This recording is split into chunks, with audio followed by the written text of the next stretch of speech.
This is the Grow Your Clinic podcast from Clinic Mastery. We help progressive health professionals to lead inspired teams, transform client experiences, and build clinics for good. Now, it's time to grow your clinic. Well, welcome back to another episode of the Grow Your Clinic podcast. My name is Jack O'Brien, and I'm super excited to bring you another episode today. It's a full day in the studio for me, and this will be one of my favourites. I have Stephen King with me, who is the head honcho, founder, director of Strength by Numbers, the MAT assessment, and AxIT. Stephen, welcome to the podcast. How are you? Thanks for having me back, Jack. Excited to be here. Going very well, thank you. How about yourself? Yeah, I am doing super, mate. I'm doing absolutely ripper. And we did have you on as a guest a couple of months ago, probably about 12 months ago now. So it is, you're one of actually the few that we've invited back, believe it or not. I feel very honoured. As you should. And speaking of the podcast, Steve, before we dive in, I just wanted to share for the listeners a quick little review. So if you are listening, we really appreciate your honest reviews, ratings on iTunes, Spotify, Stitcher, or wherever else you listen to this podcast. We had this one come in the other day from Dave-Highlander. So Dave, thank you so much. 5 stars. He said, great resource. These guys really get it. They listen, learn, and action, and you'll see results. No gimmicks, all great advice and guidance. Dave Highlander, mate, thank you so much. That's really humbling. And for listeners, if you want to leave us a review or rating, you are welcome to do so. You can also head over to clinicmastery.com/podcast and check out all of the notes and links from this episode. As we talk with Steve, there will be a whole bunch of links and resources and things for you to indulge over the Christmas period. So clinicmastery.com/podcast for all of those links. Now, Steve, back to you. We have so much to get through today, but let's just catch up some ground, and I'm going to check in with some rapid fire questions, as we do like to open up every episode so the listeners can get a bit of a grasp on you and who you are. Is that okay? Sure. I'm excited to hear what you got in store. All right. What are you reading or listening to at the moment? So the current book, I'm definitely listening. I don't get a chance to sit down and read too many books, but when I'm traveling on the plane around the world, definitely Audible gets a good workout. So currently it's Objections by Jed Blount. So for me, that's taking some really key practical tips away from that. Those key objections to help people help themselves basically, and that's been a key one. Another one that I read recently was Gap Selling, which I thought is around sort of marketing and sales, but it fits in really nicely into the patient experience type of thing and taking someone from where they are now to where they want to be and telling that story, and fits in really nicely to that. It's unreal. And I think listeners, just quickly, there's a great lesson. Steve's a clinician and a clinic owner and is reading sales and marketing content, as we can always learn something from every genre. Thank you, mate. Second question, what did you want to be growing up? Oh, Australian cricketer, of course. So being a pretty passionate Australian blonde, Shane Warne was pretty prominent back in the day. So I was trying to bowl some leg spin and trying to bat a little bit. But unfortunately, that didn't eventuate. But I'm pretty happy to say I think physio would have been next on my list. I'm pretty happy to work with where I am now. Yeah, nice, mate. Who's a mentor or someone you look up to? Oh, there's lots of different people that I look up to. So I've got some, being osteopaths, I've got some good osteopathic colleagues. Some who I've actually, started to meet, sort of that role tends to switch around a little bit as it does. But Graham Burrows, he's a big mentor of mine. Mm-hmm. So he's a great osteopath down in Geelong. Look, we've done some work with some great people in the industry. So like yourselves, I look up to colleagues, Peter Flynn and Andrew over in Adelaide. So there's some great colleagues I went through university with. But obviously your dad and is probably the number one thing you look back to, I think, and most people would say. That's awesome, mate. And finally, what's a mantra that you live by? If you're not measuring when assessing, you're guessing. So the objective data guy, but it fits in really nicely into lots of different aspects of life as well. And so for me, I try and bring everything back to numbers and tangible outcomes, I guess, whatever I'm doing. It's unreal, mate. Can you just say that phrase once more, because it is just music to people's ears? Go again. If you're not measuring when assessing, you're guessing. I love it, mate. It's unreal. It reminds me, actually, slightly off topic, but I'm sure it'll be interesting. A friend of mine runs a tuning company for elite sports cars. and it's all data driven. And his hashtag on Instagram, Benchmark Solutions. There's a plug for him. Hashtag, if it's not data, it's just an opinion. Love it. Fantastic. Right, it's totally true, and I love how that translates into where we're heading through strength by numbers and data-driven client experiences and outcomes. Just for those who haven't listened to the first episode, can you give us the 60-second spiel on your clinical background and your clinic, and what led you to what is now your company outside of your clinic? Yeah, look, I guess our clinic came off some disillusionment working elsewhere, and I just felt like that myself, my business partner Andrew Lemon, were really guessing with what we were doing. So we wanted ways to be able to implement some of the things we had in practice. So we started designing some tools and assessment products that we created to try and fulfill the needs that we really had. And, we're excited now that we've got over 5,000 people around the world, using our MAT, our movement assessment tool, and we've got another close to 100 using our AxIT system now. So we've got lots of people around the world helping us in our mission, which is trying to help 1 million people per day. So I sort of realised the reason I got into physiotherapy and osteopathy was to help people, but it was quite limited by, I felt by what I could do and seeing 8 to 20 at one point people per day. So how can we get everybody on this mission together, working towards that goal of, improving the health of the community wherever we live? It's unreal, mate. 1 million people a day. That's a lifelong mission for sure. And so that's translated now from you being a clinician hands-on to owning a clinic and now developing products for other clinic and clinicians to use. Tell us about what your average month looks like. Are you seeing patients? I know you're traveling all around the globe. What does Stephen King do? So for me, look, the last 4 months, I can say I haven't seen a lot of patients. I think I've been home for 6 days in the last 4 months, in between some trips to Asia, Europe, over to the West Coast in Australia, over to Perth, and then up to Brisbane and Queensland.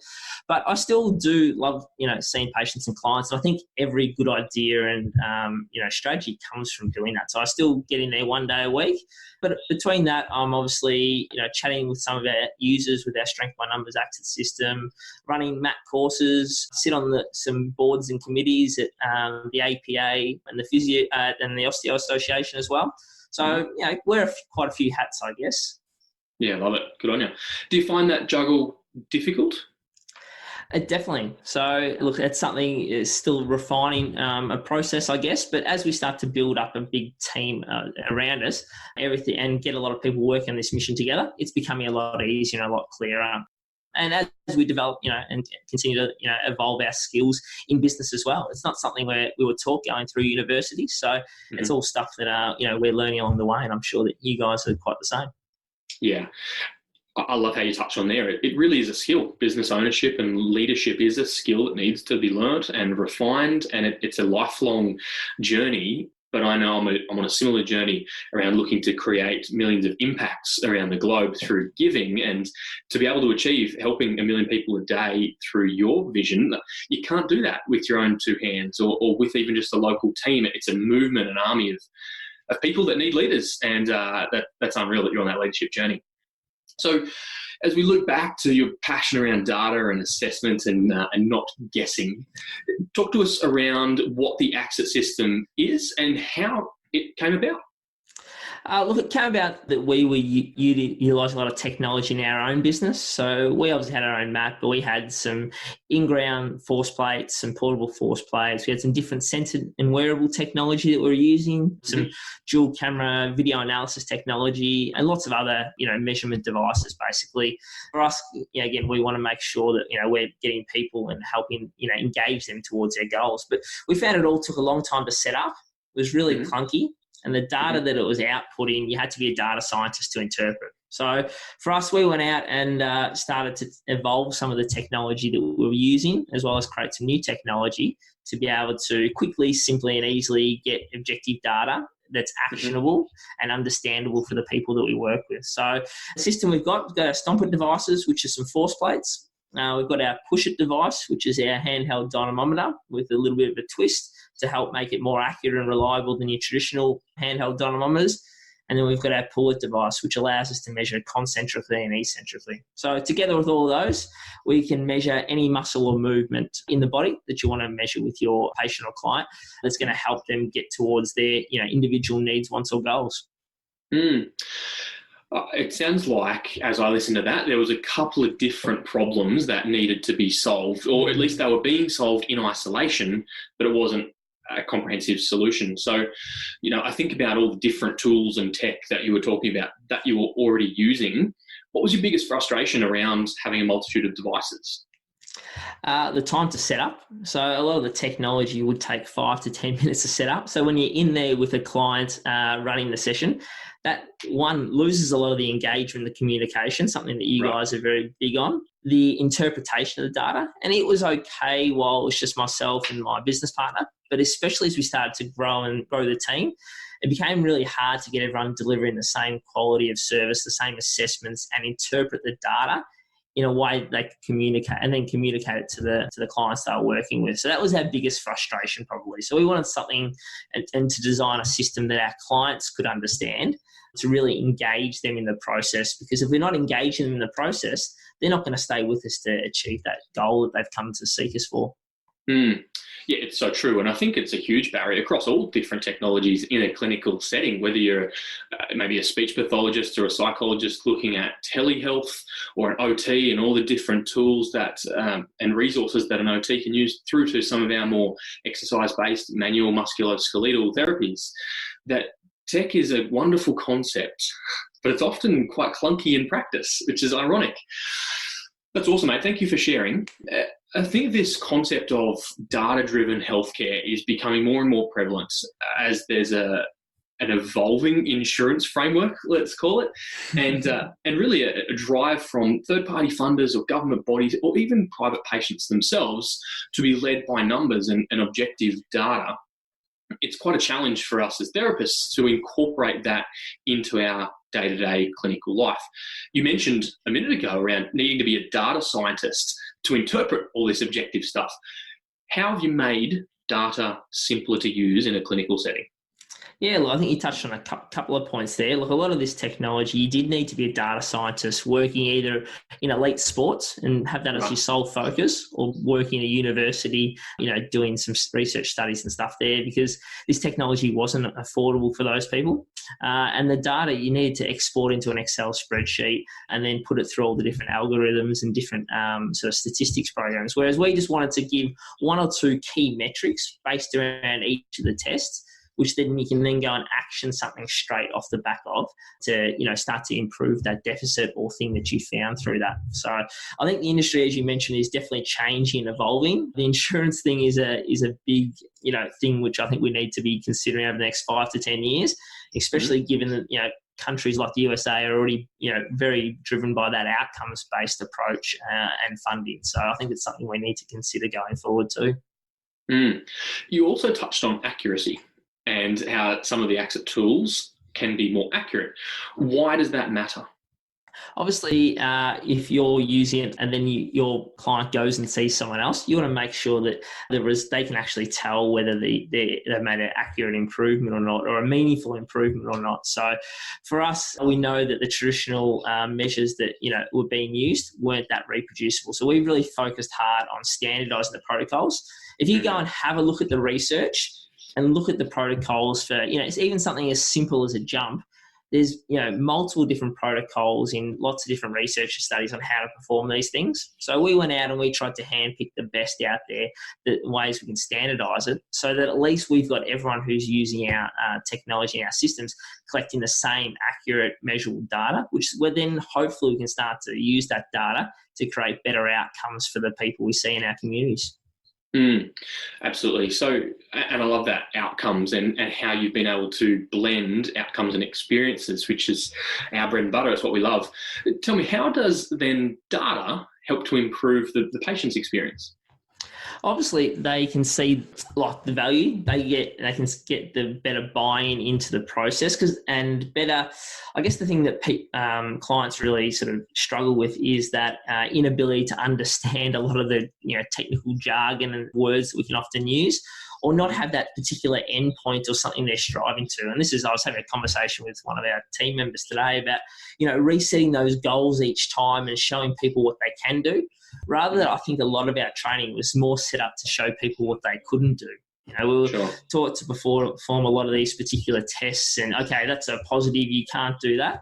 Whereas I think data can be very empowering to them as part of the process to keep them engaged and motivated by creating little wins along the way as they get to their goal. Because their goal might be 12 months away. But if we can start to implement little steps along the way, we can get a better outcome, I believe, for the people that we work with. It's a great point, and I really love that. It's commitment to full and complete recovery. And I know our mutual friend Brad Beer speaks a lot around how not getting patients through to full and complete recovery can impact your reputation, your clinic, or our profession's reputation.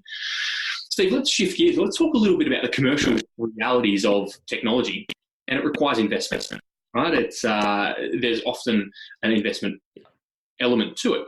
How can technology improve the ROI and value for clinics? 100%. So I think people, when they look at technology, they often think about what does it cost? Not when I look to invest in something for our business, I look in what can it do to improve the experience of people? What can it do to improve the outcome of people? And what can it do for our business in regards to helping it grow and create an environment which is engaging and fun for our team to work in, and that's going to set us apart from the competition. So, when we look at it from our systems point of view, we can use that from a lead generation point of view. So to create new leads coming into the business by going out to different sports teams or going to see different, health and fitness professionals to show them the value, screening people and providing them real valuable information rather than just going out there and saying, look, which I used to hate doing, the promotional stuff for the business. Come and see us. We're awesome. You should come and, get a session in our clinic. Whereas now we can just go out and say, look, here's some really valuable information.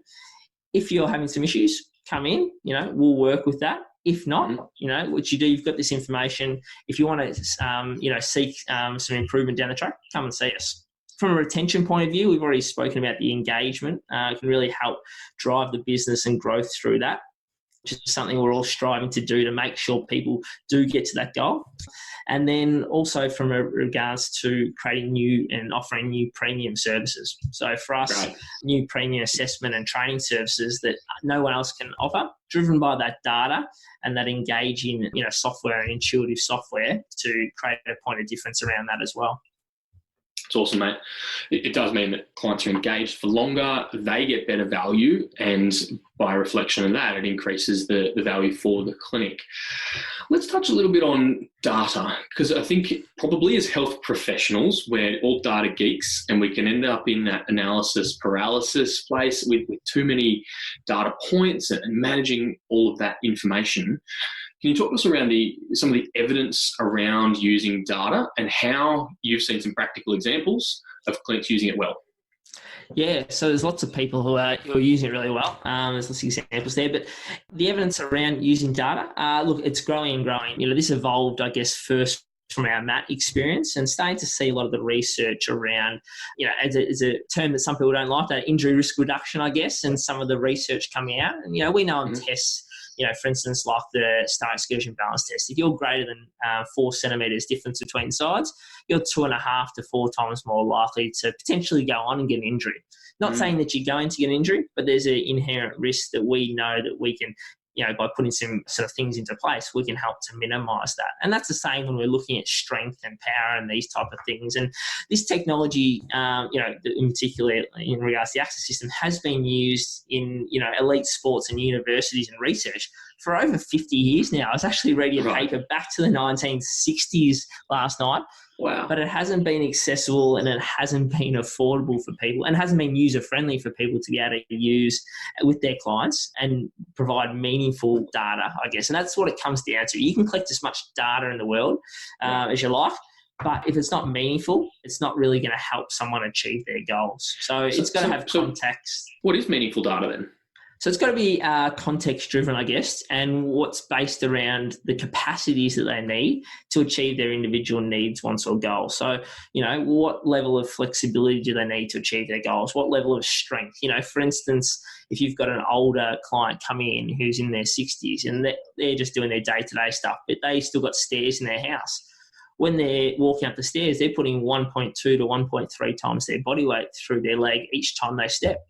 A lot of those types of clients I'll put onto the system and they can't even generate their own body weight, let alone 1.2 or 1.3 times their body weight in strength or force. So just day-to-day life is pretty challenging for these people. So while this technology is often, and data is often seen, as this is a sports-based thing or it's a research-based thing, it's really got meaningful, action points for everyone that comes in through our businesses. Okay, so let's pull on that thread. Let's go down the rabbit hole. Where does normative data or comparative data, how does that play out in your system? Yeah, look, we've got currently 126 tests inbuilt into the system with the ability going out today actually to create your own custom tests, which is pretty exciting. So you heard it here first, right? Correct, very, very much so. So you've got literally an endless amount of tests that you can perform to help someone get to their goals. But with that as well, look, in the research, if we start to look at the test, there's a fair bit of research around jumping. There's a fair bit of research around something like a mid-thigh pull, so like a maximum isometric lift. But there's not a lot of data, and some of those individual muscles, but there's not a lot of data around a lot of the other particular movements which are meaningful, which is something we're hoping to develop and start to bring research into practice, which I don't think we've necessarily done well, to this point in time, bringing actually that sort of measured, science-driven approach and data-driven approach into practice. So hopefully we can start to collect some real-world data, because most of the research that we see is done in elite sports professionals, or sub-elite, or university students. So how relevant are those populations to the people that a lot of us see in our businesses day to day? It's very different. So we're hoping, over the next 12 months to build one of the biggest normative data sets that we can then start to, provide some real world guidance around the particular people who are coming in and better ways to potentially then go on to help them achieve their individual needs, wants, or goals. It's awesome, mate. And I think you touched on something that really resonates with me around we're able to provide the specific muscle tests or maybe some of those gold standard tests and combine that data with some more functional or meaningful tests and get creative around that, what is relevant for that client. So I'm just going to go hypothetically. If I said I want to use some data, should I be comparing the patient that's in front of me with a normative data set or comparing internally to that patient's previous data? How do we use data meaningfully? Yeah, look, the idea is probably both. So you use the normative data set to give you a guide, but I'm also using their opposite side or, as a guide as well. So it's a bit of both. But as I said, we don't have normative data sets in, many populations. Again, usually it's in that elite sports population, that university students. So we've got a lot of work to do to better inform ourselves to make better decisions, because applying some of these things from those, elite populations don't necessarily always carry across to, what that 60-year-old patient I mentioned before, what she wants to be able to do. Okay. A couple other interesting questions for you. You mentioned 120 odd standardized tests in there and now the infinite ability to put our own tests in.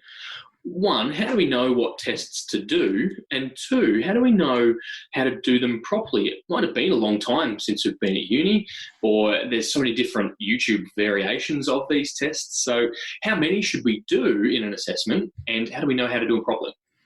Yeah, I guess so there's a couple of ways that we've, a big focus of what we do, and based off our basis from MAT, which is more an education company and sort of training people around the world how to utilize data, is that we've built a back end of our website, which has also got an app which sits on the tablet, which drives the system.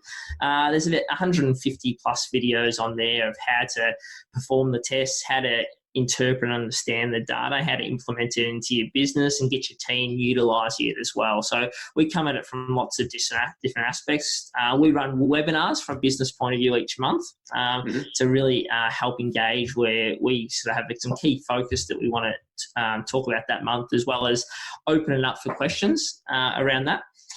But also what we try and do from that sort of point of view as well is have some standardized templates and protocols, basically. So we've tried to streamline the workflow in our app. So basically you can get into testing within 10 seconds or so. So you're not standing there trying to connect stuff. So we've got some quick assessments, which are typically 2 to 5 tests that you might do on like an initial session with someone. We've got some pre-built super assessments, which are the 15 to 20 tests, which gets us to the real why and the crux of what's going on with that person to then set up that next plan going forward in regards to their training. We've got some templates built with experts in the field and off the research around the 12 or 13 most common sports that we see here in Australia. But also every business is different. So we've given every business owner and sort of person using the system their ability to create their own based off what fits their best workflow as well. So as this technology is new to a lot of people, it definitely wasn't around when I was at university. No. That was a long time ago now. So we really wanted to make it quick, simple and easy so anyone can pick up the system and start to perform these high quality tests. And, we're looking at getting a new graduate on next year again. And it's something that's really helped us get them up to speed a lot quicker, as we know that anyone who comes in with a particular goal, they're going to perform the same assessment that I perform with that individual as well. That's awesome. That's some really good, solid takeaways. Man, I really appreciate that. Have you got any interesting stories about clinic owners and how they're using your tools across their clinic? Yeah, look, there's definitely some cool stories. So one clinic, even before they got the system, sold a package for $5,000 to a local sports club to screen all their athletes during the season, which I thought was an ingenious sort of strategy to get that contract and really stand out from some of the other businesses in the area. We've had some business owners who have employed new staff to basically run the system. And that's, again, a strategy that we're looking to utilise with our new hire as well, and have someone who's primarily focused around, they're the big person driving the system in the business, and you can really just refer those key clients onto that person, who we know are going to get a great outcome with it. So, that's unreal. So we're learning a lot as well. I think it's Pandora's box in the best possible sense. It actually looks like a Pandora's box, doesn't it? It does a little bit. And tell us about the Gold AxIT program. What was the concept behind that, and how'd it go? Oh, look, I think with marketing and sales, you've got to have a bit of fun as well. So we created a gold version of our system, and had an opportunity for someone to win it, and the winners were really thrilled with it. I think that, I don't know if you've seen the video of the team that won it, but they were pretty excited. And it's good to see the joy that it does create in businesses as well. And that's something we didn't really think about with this system, and utilising technology in our business. I guess we've seen that without actually knowing that was happening. But we've had a few owners say, look, we haven't lost a staff member this year, whereas in the past we've lost 3 or 4 staff members consistently each year.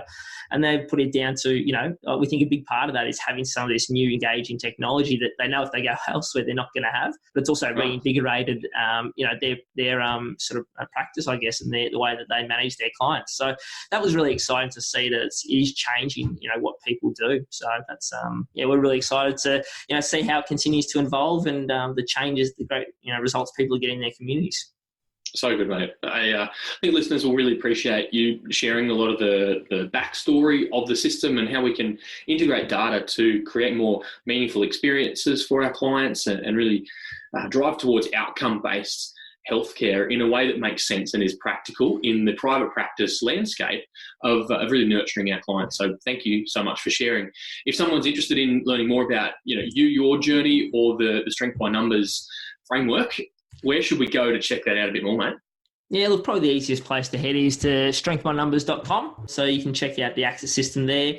If you want to find out a bit about some of the other things that we're doing, you can head to my personal website, which is 21stcentury.physio. That sort of has some links to some of the other things we're doing with our managed education and also to the clinic as well. Awesome, mate. Again, a personal gratitude and thanks to you for what you do for multiple professions. I know you mentioned the Physio Association, Osteo Association, and for healthcare in general, and really driving things ahead. You're definitely an early adopter, and we appreciate you flying the flag out in front from that data and clinical perspective. So thank you for that, and thank you for joining us on the podcast today, mate. No, thank you very much for having me back again, and look forward to continue to see the great results that you guys are getting with the businesses you're working with as well. Keep up the good work. Super. Thanks, Stephen. And listeners, thank you for joining us for another episode.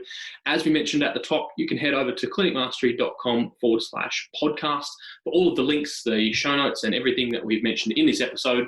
And if you want to get in touch about the Clinic Mastery Business Academy, where we help progressive health professionals to grow their clinic, you can do that over on our website. We would love to assist. Again, thank you for joining us for this episode, and we look forward to bringing you another one again really soon. Bye for now. Thanks for tuning in to the Grow Your Clinic podcast. To find out more about past episodes or how we can help you, head to www.clinicmastery.com/podcast. And please remember to rate and review us on your podcast player of choice. See you on the next episode.